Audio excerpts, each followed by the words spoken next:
ఈ మధ్య ప్రపంచంలో జరుగుతున్న గొడవల వల్ల మిడిల్ ఈస్ట్ కంట్రీస్ కూడా క్రూడ్ ఆయిల్ రేట్లు పెంచేస్తుంటే అబ్బో ఇంత జనాభా ఉన్న భారతదేశం ఆ రేట్లు భరించలేక విలవిలలాడిపోతుంది, మన దగ్గరే వచ్చి ఎక్కువ రేటుకి ఆయిల్ కొంటారు అని వెస్ట్రన్ కంట్రీస్, గల్ఫ్ కంట్రీస్ తెగ సంబరపడిపోయాయి. ఒక రకంగా వాళ్ళు మనల్ని అండర్ ఎస్టిమేట్ చేశారు. కానీ వాళ్ళ అంచనాలని తలకిందులు చేస్తూ మన భారత్ ఒక దిమ్మ తిరిగి ట్విస్ట్ ఇచ్చింది. మన దేశానికే గర్వకారణమైన ఓఎన్జీసీ వాళ్ళు ఏకంగా ఉత్తరప్రదేశ్ నడిబొడ్డున భూమికి 3000 మీటర్ల లోతున ఒక అద్భుతమైన నిధిని సైలెంట్గా కనిపెట్టారు. ఇది చూసి ఫారిన్ పవర్స్ మైండ్ బ్లాక్ అయిపోయింది. అసలు యూపీ లాంటి ప్లెయిన్ ఏరియాలో అంత లోతులో ఏముంది? ఇన్నాళ్ళు మిడిల్ ఈస్ట్ కంట్రీస్ మీద మనం డిపెండ్ అయిన దానికి ఇక ఎండ్ కార్డ్ పడిపోయినట్టేనా అన్న డిస్కషన్ వరల్డ్ వైడ్ స్టార్ట్ అయింది. బల్లియా జిల్లాలోని సాగర్పాలి గ్రామంలో ఓఎన్జీసీ సైంటిస్టులు, ఇంజనీర్లు కలిసి క్రూడ్ ఆయిల్, న్యాచురల్ గ్యాస్ మహానిధిని కనిపెట్టారు. ఇది కేవలం ఒక ఊరికో ఒక బావికో సంబంధించిన మ్యాటర్ కాదు. నేషనల్ హైవే 31కి గంగా నదికి మధ్యలో ఉన్న బల్లియా నుండి ప్రయాగ్రాజ్ వరకు దాదాపు 300 కిలోమీటర్ల పొడవున నల్ల బంగారం, అంటే మన క్రూడ్ ఆయిల్ ఏరులై పారుతుందని పక్కా సైంటిఫిక్ ప్రూఫ్లు దొరికాయి. హండియా, నీమి విలేజ్ లాంటి ఏరియాల్లో 3D సర్వేలు కూడా అదరగొడుతున్నాయి. దీనికోసం ఏకంగా 5 కోట్ల రూపాయలు ఖర్చు పెట్టి అడ్వాన్స్డ్ డ్రిల్లింగ్ ప్రాజెక్ట్ యుద్ధ ప్రాతిపదికన స్టార్ట్ చేశారు. అసలు వ్యవసాయం మాత్రమే చేసుకునే యూపీలో ఆయిల్ ఎలా వచ్చింది అని మీకు డౌట్ రావచ్చు. దీనికి ఆన్సర్ గంగా బేసిన్ జియోగ్రఫీలోనే దాగుంది. లక్షలాది ఏళ్లుగా భూమి లోపల పూడుకుపోయిన చెట్లు, జంతువుల అవశేషాలు భూమి లోపలి టెంపరేచర్కి, విపరీతమైన ప్రెషర్కి ఆయిల్గా మారిపోయాయి. పాతకాలం బుక్స్లో ఆయిల్ అంటే కేవలం అస్సాం అడవుల్లోనో సముద్రంలోనో దొరుకుతుంది అని రాసి ఉండేది. కానీ ఇప్పుడు ఆ థియరీలన్నీ పూర్తిగా రాంగ్ అని ప్రూవ్ అయ్యాయి. ఈ 300 కిలోమీటర్ల కారిడార్లో ఆయిల్ తీయడం ఫుల్ ఫ్లెడ్జ్డ్గా మొదలైతే మన దేశం ఫ్యూచర్ మొత్తం మారిపోతుంది. యూపీ, బీహార్ రాష్ట్రాలు ఇక చమురు కోసం అస్సాం మీద, కోస్టల్ ఏరియా పోర్టుల మీద డిపెండ్ అవ్వాల్సిన పనే లేదు. ఇక్కడే కొత్త రిఫైనరీలు వస్తాయి. ప్రజెంట్గా మనం 85% క్రూడ్ ఆయిల్ని వేరే దేశాల నుండి ఇంపోర్ట్ చేసుకుంటున్నాం. ఇరాన్, ఇరాక్ లాంటి దేశాలకు మనం ప్రతి సంవత్సరం కట్టే బిలియన్ల డాలర్లు ఇకపై మన దేశంలోనే ఉండిపోతాయి. ఆ ఏరియాలో ఉన్న రైతులకు మంచి కాంపెన్సేషన్ దొరుకుతుంది. మన కుర్రాళ్లకు ఇంటి దగ్గరే బహుళజాతి కంపెనీల్లో వేలాది ఉద్యోగాలు వస్తాయి. జాబ్స్ కోసం యూపీ, బీహార్ యువత వేరే రాష్ట్రాలకు వెళ్లాల్సిన పనే ఉండదు. లోకల్గానే పెద్ద పెద్ద ఇండస్ట్రీస్ స్టార్ట్ అవుతాయి. కానీ అసలు పిక్చర్ ఇక్కడితో అయిపోలేదు. అసలు గేమ్ సముద్రం అడుగున నడుస్తుంది. అదేంటో తెలుసుకోవాలి అంటే ఈ వీడియో చివరిదాకా చూడండి. అంతకంటే ముందు మీరు మా ఛానల్ సబ్స్క్రైబ్ చేసుకోకపోతే వెంటనే సబ్స్క్రైబ్ చేస్తూనే కామెంట్ సెక్షన్లో జై హింద్ అని రాయడం మర్చిపోకండి. మీ ప్రతి కామెంట్ మాకు చాలా ఇంపార్టెంట్. 2026 నాటికి ఓఎన్జీసీ $20 బిలియన్ సముద్రం అడుగున ఆయిల్ వెతికే ఒక మెగా ప్రాజెక్ట్ని స్టార్ట్ చేసింది. ఈ స్పీడ్ చూసి గ్లోబల్ కంట్రీస్కి చెమటలు పడుతున్నాయి. ఇంత బడ్జెట్ ఉన్న మన దేశం డ్రిల్లింగ్ చేసే రిగ్లను డైరెక్ట్గా కొనుక్కోకుండా లీజుకు ఎందుకు తీసుకుంటుంది అని మీకు అనిపించవచ్చు. ఒక డీప్ వాటర్ రిగ్ కొనాలంటే సుమారు $1 బిలియన్ అవుతుంది. దాని మెయింటెనెన్స్ ఎకానమీ మీద ఇంకో పెద్ద భారం. అదే లీజుకు తీసుకుంటే ఇనీషియల్ కాస్ట్ చాలా వరకు తగ్గుతుంది, టెన్షన్ ఉండదు. పైగా వరల్డ్లో ఉన్న లేటెస్ట్ టెక్నాలజీ మనకు డైరెక్ట్గా దొరుకుతుంది. అందుకే ఓఎన్జీసీ కేవలం 80 రోజుల్లోనే టెండర్లు పాస్ చేసి అమెరికా లాంటి దేశాల ఇంటర్నేషనల్ కంపెనీలతో టైఅప్ అయిపోయి ఫుల్ స్వింగ్లో పనులు మొదలుపెట్టేసింది. భూమి మీద తక్కువ బడ్జెట్తో పనులు లాగించేయడం, సముద్రంలో లేటెస్ట్ టెక్నాలజీతో అపారమైన నిల్వలు బయటకు తీయడం, ఇది మన వాళ్ళ మాస్టర్ ప్లాన్. ఇలా మన భారతదేశాన్ని ఒక గ్లోబల్ ఎనర్జీ పవర్ హౌస్గా మార్చే 8 మహానిధుల గురించి ఇప్పుడు డీటెయిల్డ్గా చూద్దాం. ఇవి వింటే ఏ ఫారిన్ కంట్రీకైనా మైండ్ బ్లాక్ అవ్వాల్సిందే.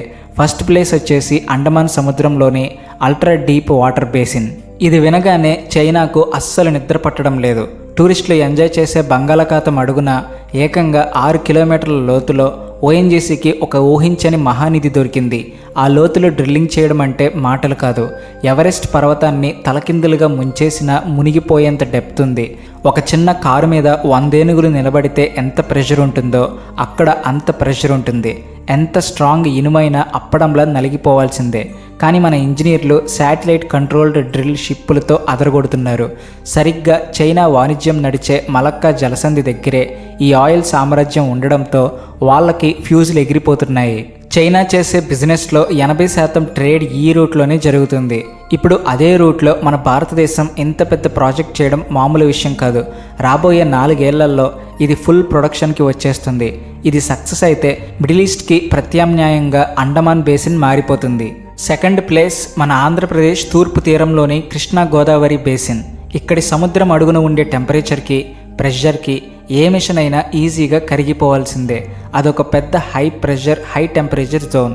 సింపుల్గా చెప్పాలంటే పేలడానికి రెడీగా ఉన్న ప్రెషర్ కుక్కర్ లాంటిది. కానీ మన ఇంజనీర్లు ఏమాత్రం వెనక్కి తగ్గలేదు. రిస్క్ చేసి సముద్రం మధ్యలోనే తేలియాడే కర్మాగారాలు పెట్టి రిమోట్ కంట్రోల్డ్ రోబోట్లతో నీటి అడుగున పైపులు రిపేర్ చేస్తూ క్రూడ్ ఆయిల్ బయటకు తీస్తున్నారు. విదేశీ కంపెనీలతో పార్ట్నర్షిప్ పెట్టుకుని సరికొత్త డ్రిల్లింగ్ టెక్నాలజీస్ వాడుతున్నారు. సౌత్ ఇండియాలో ఉన్న పెద్ద పెద్ద ఫ్యాక్టరీస్కి, ఇండస్ట్రీస్కి ఇది పెద్ద పవర్ హౌస్ లాంటిది. ఇక్కడ నుండి వచ్చే ప్రొడక్షన్ మన దేశ అవసరాలను చాలా వరకు తీరుస్తుంది. మన ఇంపోర్ట్స్ని భారీగా తగ్గిస్తుంది. థర్డ్ ప్లేస్ ఎవరికి అంతగా తెలియని ముంబై హై. అరేబియా సముద్రంలో ఉన్న ఈ ఏరియా చాలా పాతది. అక్కడ ఆయిల్ అంతా ఎప్పుడో అయిపోయింది. ఇంకా రూపాయి కూడా రాదు. ఇక్కడ ఇన్వెస్ట్ చేయడం కరెక్ట్ కాదు అని పాశ్చాత్య ఎక్స్పర్ట్స్ ఎప్పుడో తేల్చేశారు. కానీ మన వాళ్ళు వాళ్ళ మాటలు పట్టించుకోలేదు.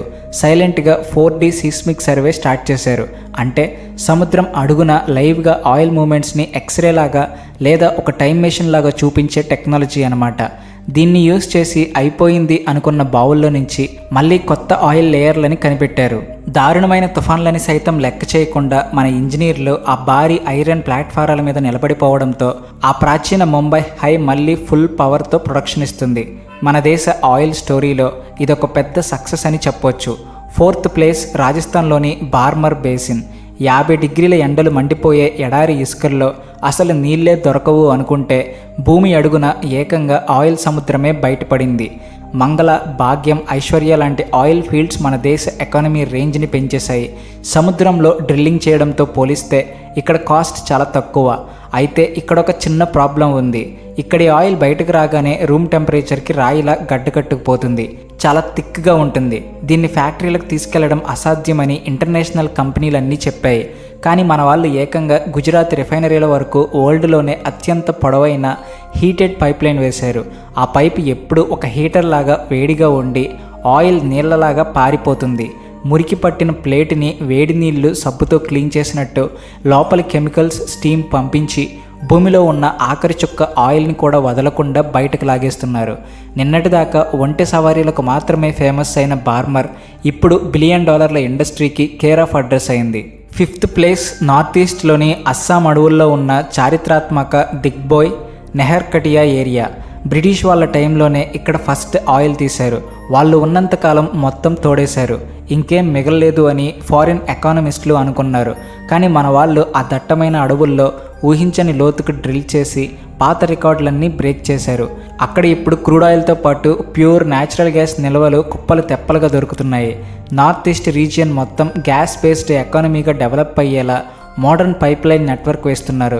అస్సాం అడవులు ఇప్పుడు భారతదేశ ఎనర్జీ రెవల్యూషన్కి సైలెంట్ హీరోల్లా మారాయి. సిక్స్త్ ప్లేస్ గుజరాత్లోని Cambay basin, Ankleshwar oil fields. ఇక్కడ దొరికే ప్రీమియం క్వాలిటీ ఆయిల్కి వరల్డ్ వైడ్ ఫుల్ డిమాండ్ ఉంది. ఇది కూడా బాగా పాతబడిపోయింది. ఇక్కడ అన్వేషణ కంప్లీట్గా వేస్ట్ అని విదేశీ ఎక్స్పర్ట్స్ ఫైల్స్ క్లోజ్ చేశారు. కానీ మనోళ్ళు latest pin point drilling technology వాడి వదిలేసిన చిన్న చిన్న బావుల్లో నుంచి కూడా స్పాంజిని పిండినట్టు ఆయిల్ తీస్తున్నారు. ఒక సర్జన్ ఎంత కేర్ఫుల్గా ఆపరేషన్ చేస్తాడో మన ఇంజనీర్లు కూడా అంతే పర్ఫెక్ట్గా డ్రిల్లింగ్ చేస్తున్నారు.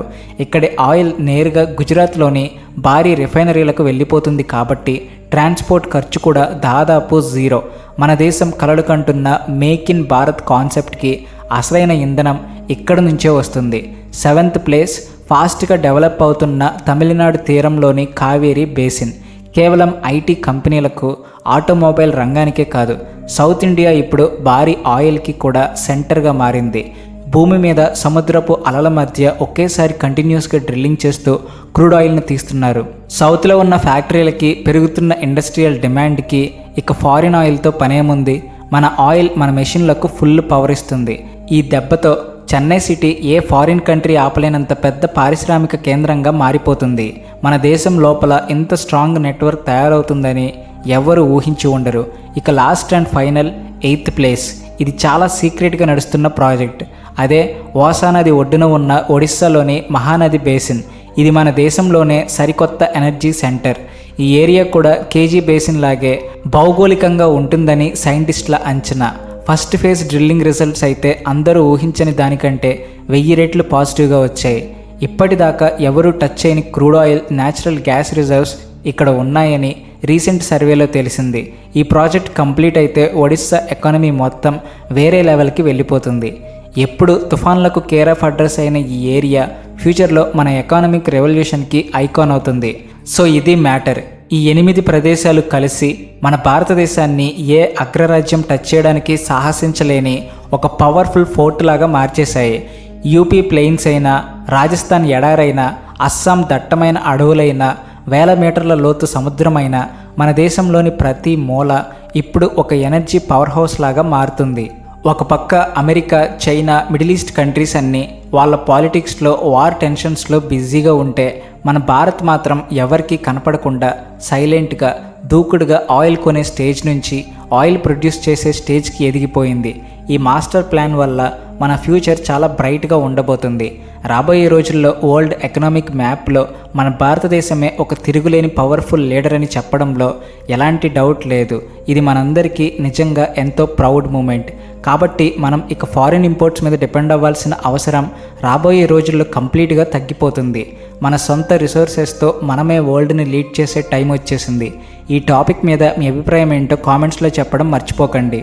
జై హింద్. అలాగే వీడియో నచ్చితే please like and share and also thanks for watching.